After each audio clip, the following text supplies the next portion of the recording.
Ciao. Pas de censure pour François Bayrou hier soir. L'initiative du Parti socialiste a échoué faute de soutien du Rassemblement national. Mais la droite nationaliste garde le doigt sur le bouton et maintient la pression car dans quelques jours, le Premier ministre va présenter son budget. Dépassera-t-il les lignes rouges du RN ?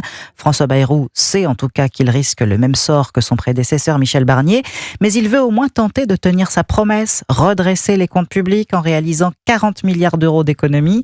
Et pour l'heure, les différentes mesures annoncées semblent tenir la corde. Barthélémy Philippe. Oui, le compte est bon, à condition de présenter un budget très rigoureux et forcément impopulaire. Selon l'Institut des politiques publiques, l'année blanche sur les retraites, l'impôt sur le revenu et les prestations sociales rapporterait près de 6 milliards d'euros et jusqu'à 30 milliards si l'ensemble des dépenses de l'État, des collectivités et de la Sécu ne sont pas revalorisées sur l'inflation. Problème, l'année blanche est anti-redistributive et donc politiquement explosive, comme l'explique Hervé Darico, économiste à l'Institut des politiques publiques. Tout le monde participe à l'effort, mais les moins aisés participent en proportion de leur niveau de vie plus fortement à cet effort. Du côté des impôts, la TVA est très efficace. Un point de hausse du taux rapporte 8 milliards d'euros.